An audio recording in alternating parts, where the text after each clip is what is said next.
the second of 3 video interviews with Norfolk's 2 mayoral candidates, Tom Schomer and Sue Fuchman.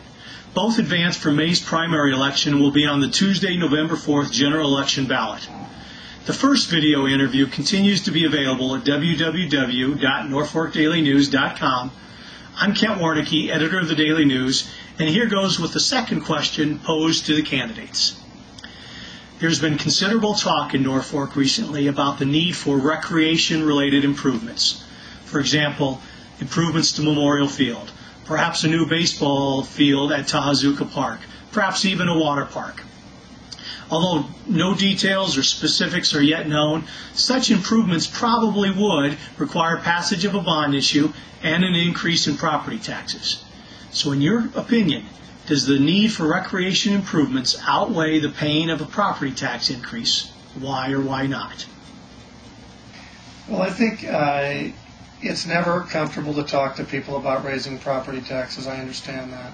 And I've gone on record, and I'll remain on record, as saying that I don't support an increase in property taxes unless we've already gone through the exercise of taking a look at how we do our operations in terms of budget, take a closer look at the operations in terms of processes and things like that.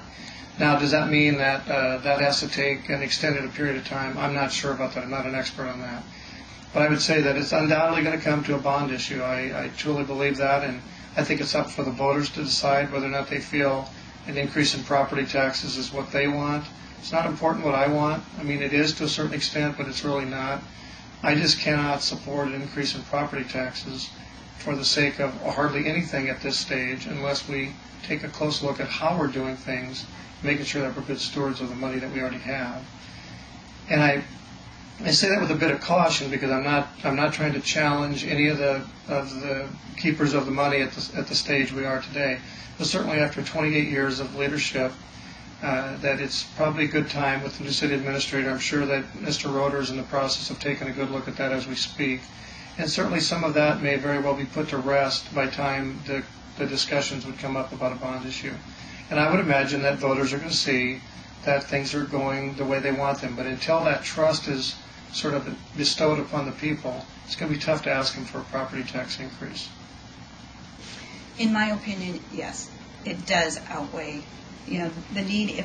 If what we need to do in order to get done the infrastructure that I think is necessary for us to attract businesses here, to attract families to come back, we have to have those kind of entities in the recreational area.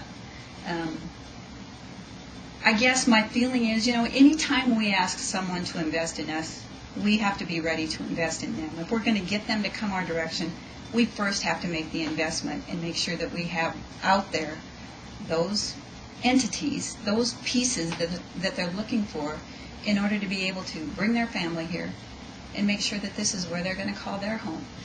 I remember, as a kid, Kings Pool being one of the places that we went to probably just about every other day. So I will tell you that I like the idea of a bond issue. I think that's probably the direction that we may need to go with this. We need to have a lot of citizen input into this, but I will tell you that I will always be true to the local pools in parks. I don't want us to just commit to one huge water park.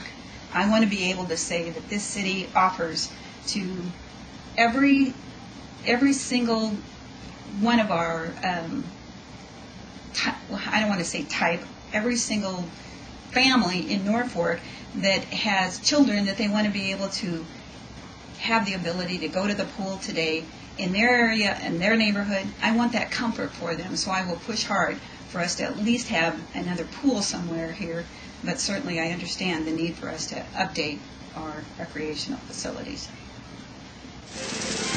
Norfolkans and interested area residents are reminded that the third and final video interview will be posted at www.norfolkdailynews.com on Monday, October 27th. Plan on taking time to find out what each candidate has to say about his or her opponent in the mayoral race.